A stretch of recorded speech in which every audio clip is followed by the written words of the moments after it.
Hey everyone, it's your Uber guy, and thought I would shoot another video and talk to you about what I do on a daily basis, what my schedule looks like, if you're going to be doing Uber or even Lyft or any type of ride share. So typically I get up anywhere between 6 and 7 in the morning. Sometimes I even wake up at 5 to be on the road by 6. Because the peak hours of Uber are from 6 to 9 a.m. and then 3 to 8 p.m. Those are the peak hours, and what that means is that's where you're going to get probably the most rides. Okay, you're still going to get rides in between then, but those are the ones you got people going to work, you have people going to school, and then during 3 to 8, that's when some people are getting off of work.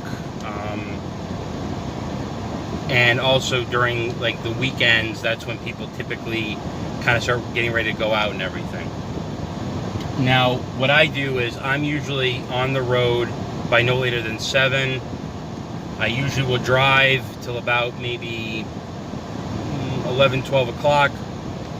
I'll take a little lunch break, and then I'll hit back the road again, usually around maybe 12:30, 1 o'clock. I typically end my day at about 6 o'clock. Now, you might be saying, so that's 12 hours.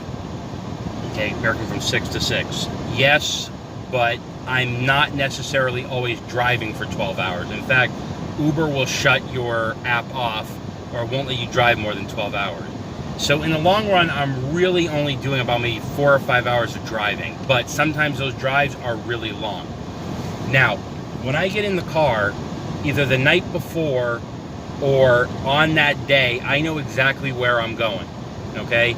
I'm either going to be going north or south, east or west. I already have had a plan in mind. Okay, for example, I live in Lake Worth, Florida, kind of close to Boynton Beach, Florida, okay? I live sort of in between Delray Beach or West Palm Beach, okay? I've already decided. Now, I could easily put my phone on, my app on, and they're going to tell me you have a pickup in West Palm Beach.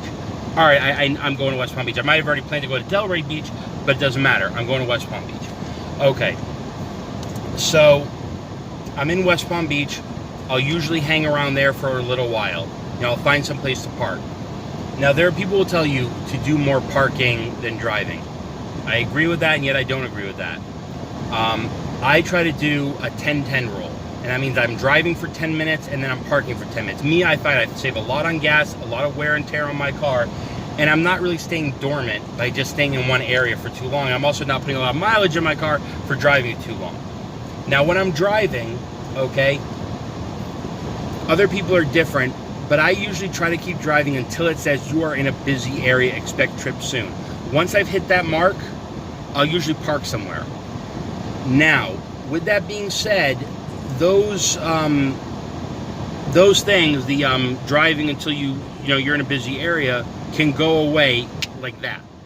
Okay, I usually will try to wait after about 10, maybe even 15 minutes of parking. If I haven't gotten a ride somewhere, I'll go somewhere else.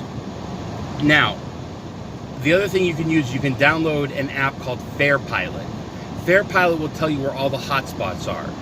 Okay. Sometimes they work and sometimes they don't. They'll tell you to wait for 15 minutes until you get a ping. Sometimes I use it, sometimes I don't. Sometimes I find it's really not really worth it.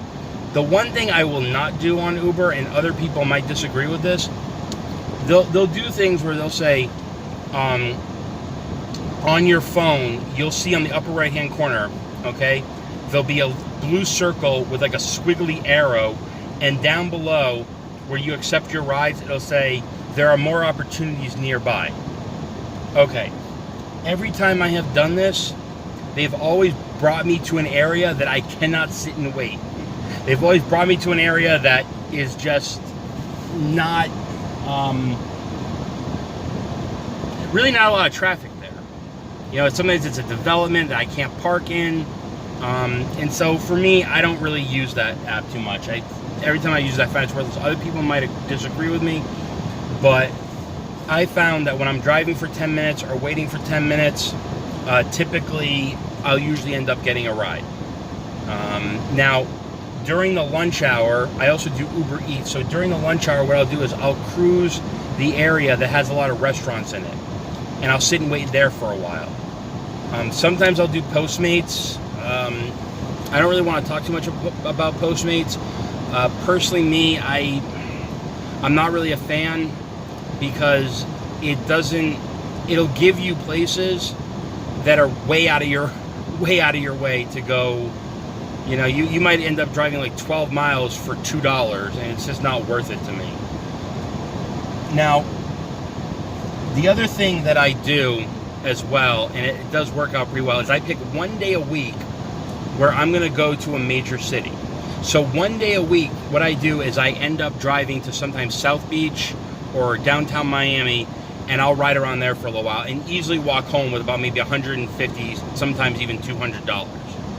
Okay, I don't do it every day, because Miami is a very far area, but once a week, maybe twice a week, it's usually good to do. Now, unless you live in a major city, you're probably making, a lot of money, and you don't have to worry about